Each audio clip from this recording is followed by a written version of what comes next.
আজকে যদি 5ই আগস্ট না হতো হয়তো বা আমি এখানে থাকতাম না, সেই ভাগ্য আমার জন্য হতো না।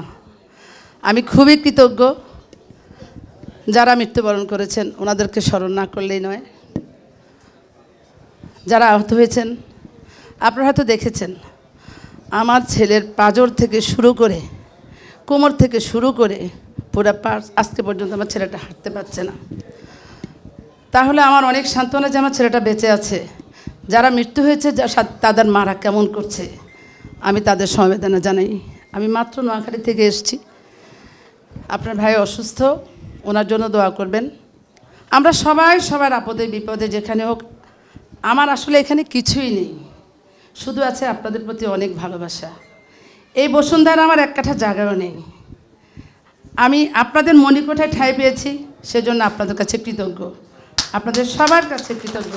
আপনারা আপনাদের মণিকোঠা আমাকে ঠাঁই দিয়েছেন। আমরা চাই আমরা সবাই এভাবেই থাকব।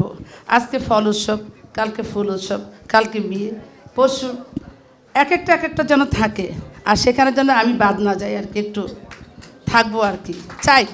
আমি কিন্তু এখানকার অধিবাসী, কিন্তু আমার ছোট ছেলেটা আইএসডিতে পড়তো, ও এখন পিএইচডি করতে চলে গেছে।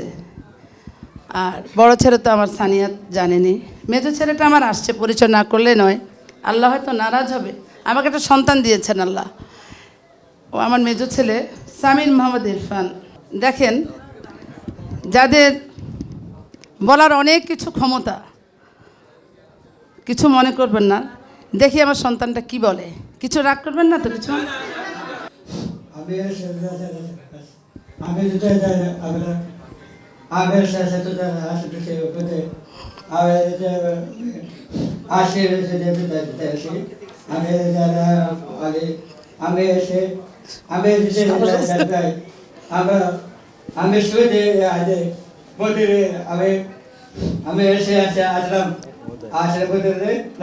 ধন্যবাদ সবাইকে, ধন্যবাদ সবাইকে, ধন্যবাদ দিয়েছে। আপনারা ওর জন্য দোয়া করবেন।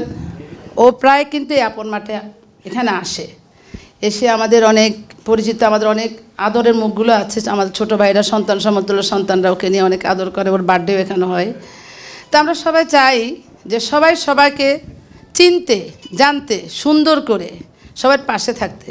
সবাই আমাদেরকে ঠাঁই দিয়েছেন, সবাইকে ধন্যবাদ। আসসালামু আলাইকুম। আজকে নতুন কমিটি হয়েছে, তারই ধারাবাহিকতায় আজকে প্রথম আমরা এই উৎসবটা দিয়ে শুরু করলাম আমাদের নতুন ইনিংসের। গতকালকে আমাদের মিটিং হয়েছে এক্সিকিউটিভ কমিটির, আমি ওখানে বক্তব্য দিয়েছি। আমি বলছি 17 আইটেমের ফল আনবো, ওনারা বলছে আমরা বুঝে নিব 17 আইটেম। আপনারা যারা খেয়েছেন তারা দেখেছেন ইনশাল্লাহ 40 রকমের ফল আমরা এখানে এসেছি। আপনাদের কথা রাখতে পারছি কি না পারছি, সদস্যরা বলতে হবে। যাই হোক, আপনারা যদি তৃপ্তি পান, আমরাও তৃপ্তি পাই। আমাদেরকে কাজ করতে দেন। এই বসুন্ধরার বসবাসকৃত ভাই বোনদের জন্য, এখানের লোক নাগরিকদের জন্য আমরা যাতে কিছু করতে পারি সুন্দরভাবে, ভালোভাবে, সবাই আমাদের জন্য দোয়া করবেন। আগামীতে আরেকটি খবর আছে, যারা ব্লক ওয়াইজ আমরা একটা ফুটবল টুর্নামেন্টের ব্যবস্থা করতেছি, এটার পরে ওটা আরও ব্যাপক করে। আমরা দীর্ঘদিন যাবৎ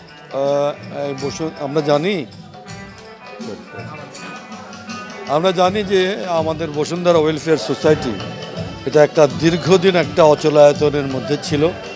এটা এই এলাকার বাসিন্দাদের কোনো কল্যাণে বা কোনো মঙ্গলে কাজে আসেনি, একটা গোষ্ঠীগতভাবে এটাকে ব্যবহার করা হচ্ছে। আমরা এখন এটাকে গত 5ই আগস্টের গণ অভ্যুত্থানের পরে যে পরিস্থিতি হয়েছে, সেই স্পিরিটকে ধারণ করে আমরা নতুন করে এখানে আমরা জনগণের জন্য কাজ করার একটা সোপান গড়ে তোলার জন্য আমরা চেষ্টা করছি। ইতিমধ্যে এখানে যারা কমিটি ছিল, সেই কমিটিকে আমরা আমাদের এখানে যারা প্রগতিশীল এবং জাতীয়তাবাদী রাজনীতির ধারক বাহক ছিল তাদের এবং সমস্ত রাজনৈতিক দলের সমন্বয়ে আমরা এখানে কিন্তু একটা কার্যকর সংগঠন গড়ে তুলেছি।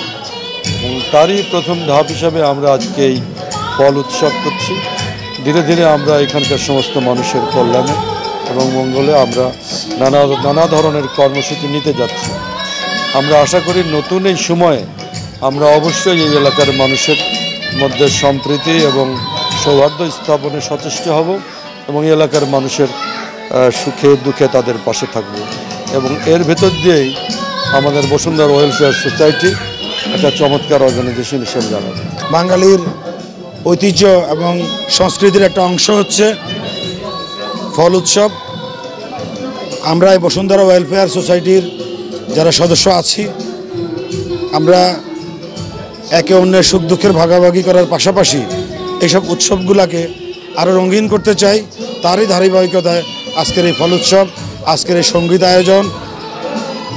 আপনারা সবাই জানেন যে বসুন্ধরা এলাকার অধিবাসী যারা, তারা গত জুলাই আন্দোলনে সক্রিয়ভাবে অংশগ্রহণ করেছিল। এখানকার যারা ছাত্ররা ছিলেন, তারা আমাদের সরাসরি তত্ত্বাবধানে পরিবারের সদস্যরা সহ আমরা যাতে দেশে একটা শান্তি শৃঙ্খলা পরিবেশ ফিরে আসে, গণতান্ত্রিক পরিবেশ ফিরে আসে, সেই চেষ্টায় আমরা কাজ করেছি এবং আগামী দিনেও এই বসুন্ধরা ওয়েলফেয়ার সোসাইটির মাধ্যমে এখানকার মানুষের কল্যাণ হবে, সকলের জন আকাঙ্ক্ষার প্রতিফলন হবে, এই প্রত্যাশা ব্যক্ত করছি।